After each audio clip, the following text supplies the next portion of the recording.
je tenais à être présent parce que les choses, il faut précisément les ressentir, donc être physiquement sur place. Ce qui me frappe d'abord, c'est l'affluence, beaucoup de monde. Pour une première édition, je trouve ça remarquable. Ensuite, la concentration des personnes présentes, qui sont extrêmement impliquées, à la fois ceux qui pitchent, bien sûr, et ceux qui recherchent des talents, et avec une qualité, non seulement une quantité, mais une qualité d'intervenants assez inouïe, les créateurs et les acheteurs potentiels. J'ai vu des personnes qui font le marché aujourd'hui. Donc les ingrédients sont là. Ensuite, il y a le lieu. Le lieu est bien. Il y a un endroit spécifique, à proximité immédiate du palais, mais différent aussi, et le lieu fonctionne. Il est convivial, il est esthétique, il est créatif, il est totalement international. Je pense qu'on est au cœur de l'avenir de Cannes Série et du MIP TV.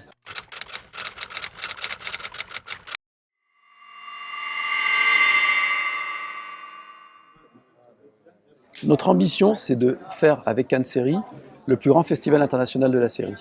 Et pour cela, il faut qu'il y ait une fertilisation croisée entre plusieurs ingrédients. Une sélection de qualité, c'est le cas, je crois que chacun reconnaît. Une rencontre populaire, et c'est le cas aussi avec Cannes Addict. Et puis une interaction avec les professionnels. Et c'est pourquoi on tenait à être adossé au MIP TV, qui est un magnifique et immense marché des professionnels des contenus audiovisuels, comme le MIPCOM en octobre, aussi à Cannes, et aussi organisé par Rimidem. Et c'est cette interaction positive, chacun est dans son champ de compétences différent, dans sa souveraineté, Cannes Série, MIP TV, mais il y a une fertilisation, un renfort mutuel.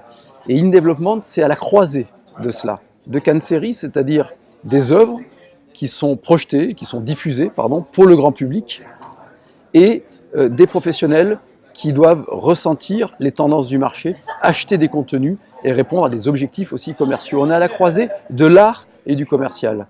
C'est ça une série. C'est une œuvre, c'est comme un film, c'est une œuvre artistique lorsqu'elle est bien faite, mais c'est aussi un produit.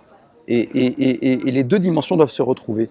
Et c'est pourquoi je pense que l'enjeu il est majeur, parce qu'avec In Development, on a les nouveaux talents, les meilleurs talents qui sont sélectionnés, qui sont ici présents et qui vont faire l'art de demain et le marché de demain. Et il était très important pour Cannes Série, dimension artistique, culturelle, pour MIP TV, dimension marketing, commerciale du marché, et les deux se nourrissent d'être présents. Et moi je suis très très optimiste, je crois que l'avenir du MIP TV et l'avenir de Cannes Série, il se joue en partie ici, dans In Development. Bien sûr, il faut d'abord dresser un bilan, ce qui est bien, ce qui est moins bien, enfin classique, quoi, et en tirer des enseignements pour les prochaines éditions. Il faut qu'on arrive à rester sélectif tout en étant ouvert à tous les créateurs, donc continuer à progresser encore dans les modalités d'identification des talents et de sélection des talents, mais il y a aussi la dimension technologique.